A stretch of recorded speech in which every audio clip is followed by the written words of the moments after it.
Milliy sertifikat 10-variant yechimlari.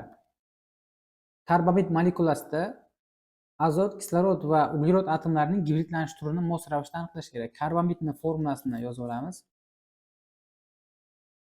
Xuddi shu ko'rinishda. Endi strukturasini chizishimiz kerak. Uglerod ikki tomonida azot bilan bog'langan bo'ladi va bu azotlarda ikkitadan vodorod. Bunisiga ham ikkita vodorod qo'shishimiz kerak va uglerodga kislorodni bog'laymiz. Juft elektronlar. Azot tashqi qavatida 5 ta elektron bor. 5 ta elektron bo'lsa, uni ayiramiz undan 3 valentli bo'lsa, 1 juft elektron qoladi. Bunisida ham xuddi shunday, 1 juft elektron. Kislorodda 6 ta elektron bor. Tashqi qavatda 6 dan 2 ni ayirsak, 2 juft qoladi. 1 juft, bu ikkinchi juft. Har bir juft elektron bitta orbitalda bo'lib qatnashadi. Endi gibridlanish turiga o'tamiz.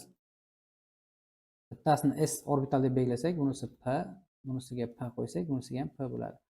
Natijada azot bu yerda sp3 gibridlangan holatda. Bunisiga ham endi belgilash kiritamiz. Bittasi s orbital bo'lsa, bunisiga p qo'yamiz. P, bunisiga ham p. Bu azot atomi ham sp3 gibridlangan. Endi kislorod atomiga to'xtalamiz. Ikkita p qo'yilgan ekan. Bu uglerodga tegishli. Pi bog'lar gibridlanish ishtirok etmaydi, o'chiramiz. Uglerodga e'tibor bersak, atrofida ikkita p orbital qo'yildi. Mana bu bitta bog' bo'sh. Bunga s qo'yishga majburmiz, chunki bittasi s bo'ladi. Natijada shu uglerodning gibridlanishi bitta s orbital, atrofida ikkita p bo'lyapti. sp2. Endi kislorodga o'tamiz. Bitta s qo'yilgan kislorod uchun. Bu juft elektron uchun p, bunisi uchun ham p. Natijada kislorodning gibridlanishi sp2 holatda bo'ldi. Ketma-ket joylashtirib chiqsak bo'ldi. Azot so'ralyapti birinchi. Azot, ikkala azot ham sp3 gibridlanganligi uchun sp3 kiritamiz va yana sp3. Undan keyingi so'ralgani kislorod. Kislorod sp2 ga gibridlandi. sp2. Uglerod ham sp2 gibridlandi. Ikkita sp3, sp2 ni tanlashimiz kerak. To'g'ri javob B variant ekan. 3 hajm berilgan birinchi birikmadan, ya'ni XH3 dan.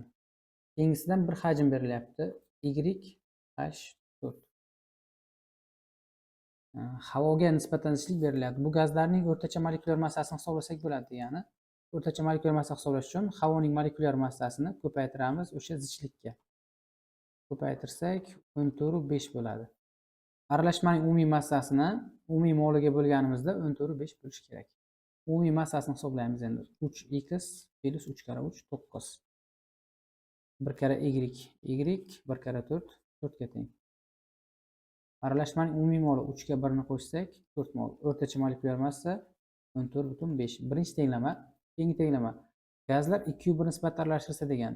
2 mol XH3, 1 mol YH4 aralashtirilsa, vodorodning massa ulushi 5/22 bo'ladi degan. Vodorod massasi 2 kara 3 6 bo'ladi bunda. Plus 1 kara 4 4. Jami 10 gram vodorod ekan. 10 gram vodorod 5/22 ga bo'lishimiz kerak. Umumiy massasi chiqadi shunda. 10 ni bo'lamiz 5/22 ga. Surat maxraj joyi almashadi. 10 ko'paytiruv 22/5. Aralashmaning umumiy massasi chiqadi endi. 2 ga bo'lsak 5 bilan 10 qisqaradi 2, 2 ga ko'paytirsak 44 gram ekan ikkalasining umumiy massasi. Endi qo'shamiz. 2x degani bu. Plus 2 kara 3 6, 1 kara y, y, 1 kara 4 4. Umumiy massa 44 ga teng. Birinchi tenglamamizni 4 ni 10^5 ga ko'paytirib olamiz. 4 ko'paytirib 10^5 qilsak 58 bo'ladi va 3x plus 9 plus y plus 4 teng ko'paytirganimiz 58 chiqdi. Bu ikki nomni tenglamamizni ishlashimiz kerak. Soddalashtirishdan boshlaymiz ishni.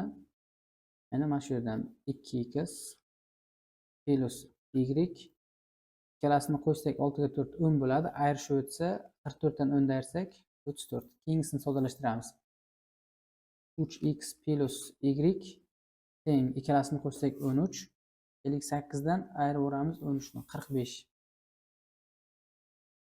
Bu yerda y'lar qisqarib ketadi ayrilganda. 3x dan 2x ni ayirsak x teng 45 dan ayiramiz 34 ni 11. y ning qiymatini hisoblab olamiz endi. Birorta tengamadan foydalansak bo'ladi. Masalan, mana shunisidan. 2x plus y qo'ymaymiz, y qo'yamiz, teng 34. X o'rniga 11 ni qo'yishimiz kerak endi. 2 ni ko'paytiramiz 11 ga plus y teng 34. 22 bo'ladi. 22 ayrishib o'tsa, 34 dan ayirish kerak 22 ni. 12.